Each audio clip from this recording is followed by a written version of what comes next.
My name's Lou and today I'll be taking you through the video looking at bringing your full self to work. So during this video we'll explore two things about bringing your full self to work. We'll look at being in the workplace, which can be described by the way we behave and how we work with others. Belonging in the workplace can best be described as a sense of fitting in and feeling like an important member of a group. So why is this important? Well, I've worked in a few different organisations, and one thing I've learned is that to be able to bring my full self to work and feel comfortable and safe around my colleagues is fundamental to me enjoying myself while I'm at work. And I figure if I'm enjoying myself at work, I'm probably going to be performing much better as well. So I've talked a little bit about being and belonging. Let's look at it in a bit more detail. So when we behave in an authentic way, valuing and including others, we build great relationships which can enhance well-being and productivity of ourselves but also of those people around us. And when we feel like we belong, we're valued and we feel a greater sense of happiness and well-being. We're certainly more motivated and engaged in the workplace, which leads to greater performance, and we generally tend to find much more loyalty to the organisation that we work for. So the way we behave helps others to also feel like they belong, and it's a really fundamental part of the way that we work. Think about times perhaps when you felt a little bit excluded because perhaps you haven't been invited to a social event at work, or maybe at school when perhaps your friends didn't invite you or include you to something that they were getting involved in. It can make us feel really quite hurt and let down by those around us. It's exactly the same in any organisation. Other things that can lead to us feeling like included are things like not being included in meetings, not being invited to sit with others at lunch. So some of these things may seem small, but they're really, really important to us and those people around us. So when you join an organisation for the first time, if you're just starting work or perhaps you've changed roles and you're starting with a completely new company, starting off on the right foot's really, really important. So in this video, we'll be starting to look at things that allow you to be you. Let others get to know you, but be comfortable about the way you let others get to know you. Value others, how you can appreciate and include other people. And interact with care. So being aware of the impact that we have on others, what does our behaviour say about who we are and how we're operating? And then finally, we'll look at embracing growth. How can you see the world around you as an opportunity to grow? So how can you be you? What steps can you take to let other people know the real you? Well, the first one is choosing what you're comfortable to share. So when you first join an organisation, you're going to be meeting lots and lots of new people, and you want to be thinking about what are the things that I'm comfortable to let people know about me from the first off. So it might be something like, for example, where you live, perhaps you're married or you've got a partner, perhaps you've got children. So it's okay if you want to let people know these things. And the more you start to share, the more they'll share with you. And that's the first step in people getting to know you. It's also really important that we're interested in getting to know others. So we can't just be broadcasting about ourselves and saying everything that we want to share about ourselves. It's really important that we start asking people questions about themselves, get to know them, and then the important thing is remembering those things that they tell you. So showing genuine care about wanting to get to know other people. Asking for help in a genuine way is really important, especially when you start a new role in a new organisation. You're not necessarily going to know everything, or you're definitely not going to know everything. So it's really important that you ask for help when you don't know something. People will find that they trust you a lot more if you do this. Don't try to be someone you're not. So this ties in quite nicely with choosing what you're comfortable to share. It's really exhausting if you try and play a part, or if you're not genuine. When we talk about people being authentic, this is what we mean. So try and think about who do you want to be at work, but a version of yourself that is honestly you. Be honest if you're wrong. So It can generate a great amount of trust with people if you hold your hand up and say that you were wrong, or if you've done something and you don't think it was the right way to go about it. And then finally, show vulnerability. So these two are quite closely linked, actually. If we're honest when we're wrong, and we also say when we don't necessarily know something or it's not a key skill of ours, people will genuinely start to trust us, and will also be able to feel that they can help us, which helps them to grow closer to us. So how do we value others?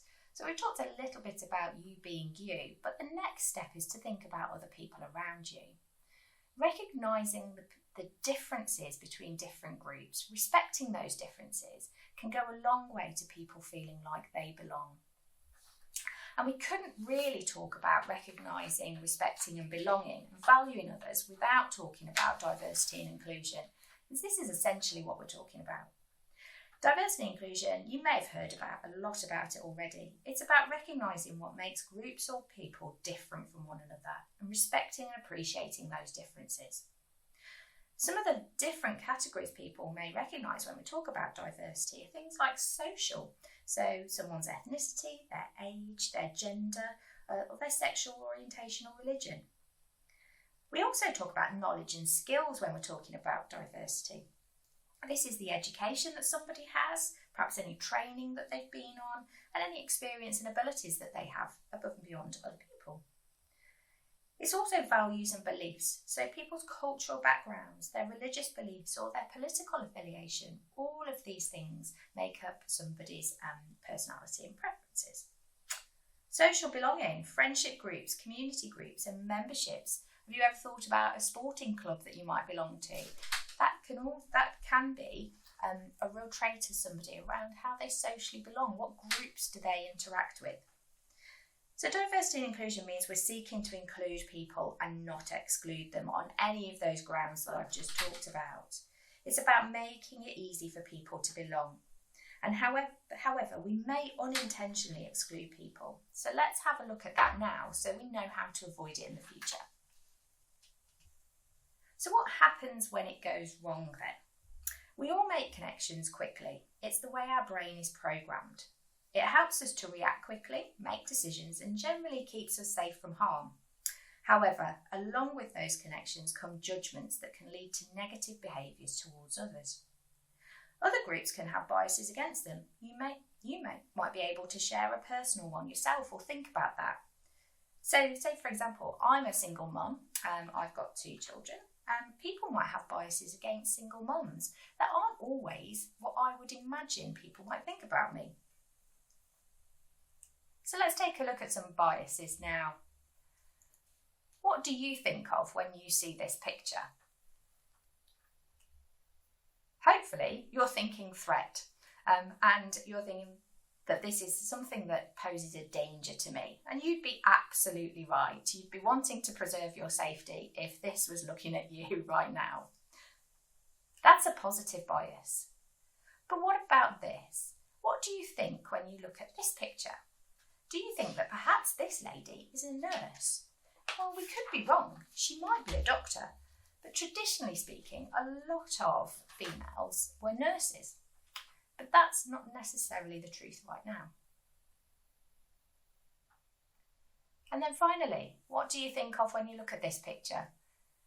So a truck driver, you might think quite rightly that this might be a man, but that's not necessarily the truth.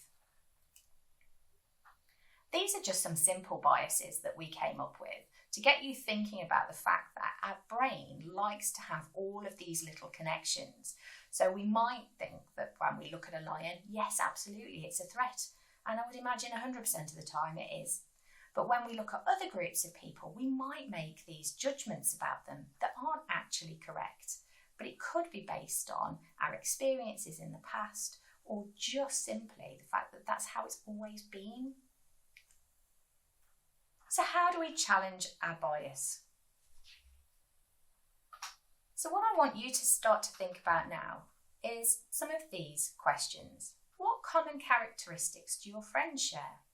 Just sit there and have a think about What sorts of things could you say about your friends? And are they all really similar to each other? So, for example, I know that all my friends are probably of a similar age to me. They've also got children. We've got similar things that we enjoy doing together. There's not an awful lot of variety in my friendship group. That kind of makes me think maybe I should start to look further afield. What would prevent you sitting next to someone on a bus, and why? I'm sure it's happened to you in the past where you've used public transport and you've gone to sit down and perhaps you've seen someone sitting there and there's a little bias that goes off in your head and you think, I'm just going to move. But why did you do that? Think to yourself, was there ever a time you felt different to others around you? Perhaps at school you've maybe felt different to some of the social groups that exist in school. I know that perhaps there have been times where I might have inadvertently excluded people just because I didn't necessarily think how they might feel about my behaviours. If you think about that time when perhaps you felt different to others, how did that make you feel? Just think back to that. It might have hurt, you might have felt really upset at the time. And how did it make you behave? Did you withdraw from the situation, or did you perhaps become angry and let that person know that they'd excluded you, or that you felt different? These are all really important points to start to think about when you're challenging your own bias. Recognising we all have biases is one of the first things we can do to prevent microaggressions, but what are they? These are the small things we can say to people or do that make them feel excluded, different, or even challenge who they are in their heritage. Think back to the question about the bus. Have you ever gone to sit down in a seat and then changed your mind at the last minute when you saw who was sitting there? How do you think that made them feel? Sometimes microaggressions are purposeful, but often they're really unintentional and we don't mean them at all. So here's just 2 scenarios for us to work through together. So scenario 1, a colleague tells another they are gay and receives the response, "Oh, you don't look gay." Why is this a microaggression and what does it suggest about people who are gay? Well, it's suggesting that gay people have the same characteristics and are not recognising that someone being gay isn't a type and it doesn't require them to look or act in a specific way. That in itself is showing a bias. Scenario 2. The way you've overcome your disability is so inspiring. You might have heard people say this, but why is this a microaggression? What does it suggest about people with a disability? Well, once again, it's classifying that person within a group and is suggesting that someone with a disability isn't able to perform to the same standards as someone who doesn't have that disability. These things may have been said unintentionally, but they can still cause harm to the person receiving that information. So what ideas do you have to avoid microaggressions? Some of the suggestions I've got are things like, is my question or comment necessary? So before you speak, before you make those comments, do you really need to make them? What's the intention behind the comment or the question that I'm about to ask? And how well do I know that person? So do I have a relationship strong enough for me to be able to ask some of those questions or make those comments? I might want to think, am I being biased? Now I'm asking you to make some really big decisions before you're speaking. We don't always have a chance, but it's sometimes good to make ourselves stop and think. Also, could I cause hurt or harm by what I'm saying? So just play it through in your head before you speak. Can I say it in a different way? Perhaps my message is really, really important, but the way I'm going to say it isn't necessarily going to cause an offence. And then finally, should I go ahead and sit next to and talk to someone who is different to me? So try and challenge yourself. I've already said that perhaps some of my friendship group is very similar to me, and I might benefit by actually starting to involve different people in my friendship group so that I can get different ideas, different perspectives, and just learn about a wider range of people around me. So how do we interact with care then? I'm asking you to start to think about your biases. I'm asking you to pause and think about how you're going to come across to other people. Essentially, what I'm talking about here is emotional intelligence. Every single interaction that we have around us, we should try and make sure we do it with care. Now, emotional intelligence, you may have heard about this and you may already understand about it. But essentially it breaks down into 5 key areas. Firstly is our self-awareness. How much do we know about ourselves and the way that we come across and are seen by others? We then look at self-regulation. So how am I able to stop myself from saying some of those things that might come across in the wrong way to the people that I'm speaking to? How do I adapt my behaviour and adapt the way that I speak? Empathy. So step 3 is thinking about, how does that other person feel? So I can only adapt myself in the right way if I'm thinking about that other person. How do they feel and what might they be thinking about me? The way that we can improve empathy is to start to ask more questions. So when I talked about being you and I talked about genuinely showing interest in other people, this can all start to help to grow your empathy for others. How does somebody feel in a particular situation? So that when you come across that again, you might have more of an understanding of how that person's feeling. We then look at motivation. An important part of emotional intelligence is motivation. How motivated are we to make a good impression on the other person, to help or support them, or to work with them in a genuinely positive way? And then finally, our social skills. So how good are we at talking to others? How good are we at adapting our behaviour and the way that we interact with others? How well do we communicate? Are we clear? Are we succinct? And do we make people feel genuinely comfortable in our presence?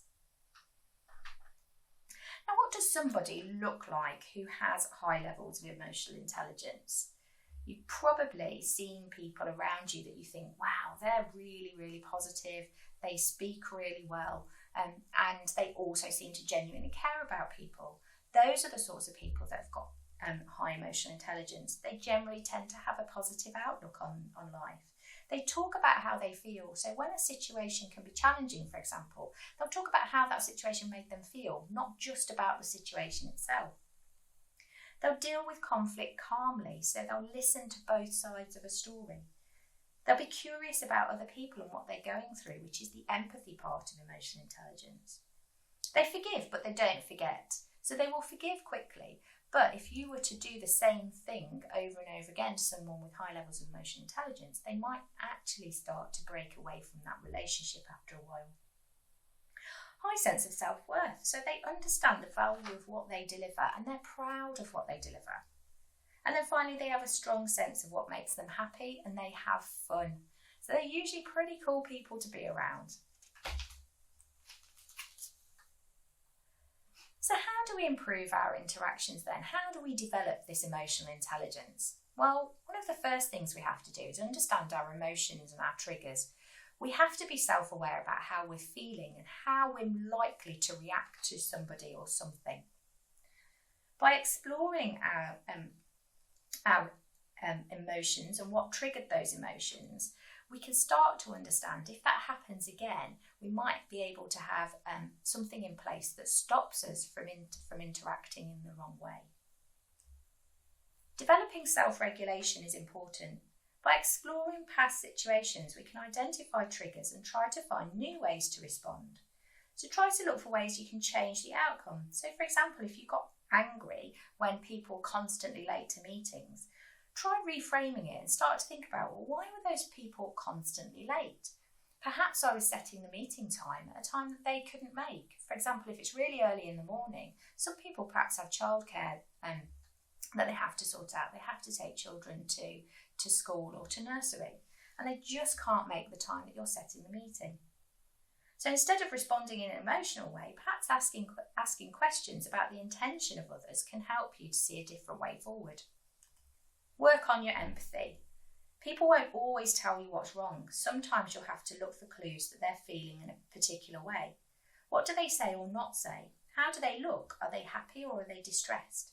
Asking them questions about their situation will help you to gauge how they're feeling and how you should respond. But do that in a sensitive way. If someone is looking upset, try to think about the best way to ask questions about how they're feeling. And then finally, grow your influencing style. So, thinking about your influencing style, look at it from the perspective of assume everyone is a potential ally. Everyone is there to help you. It's just the way that you go about asking for the help that's important. Clarify your goals and priorities. So when we're influencing somebody or we're asking for help, it's really important to be clear what it is that we're asking of that person. Understand the other person's situation. So it's okay to ask for something, but then what you have to think about is that person in a position to be able to help you or to say yes?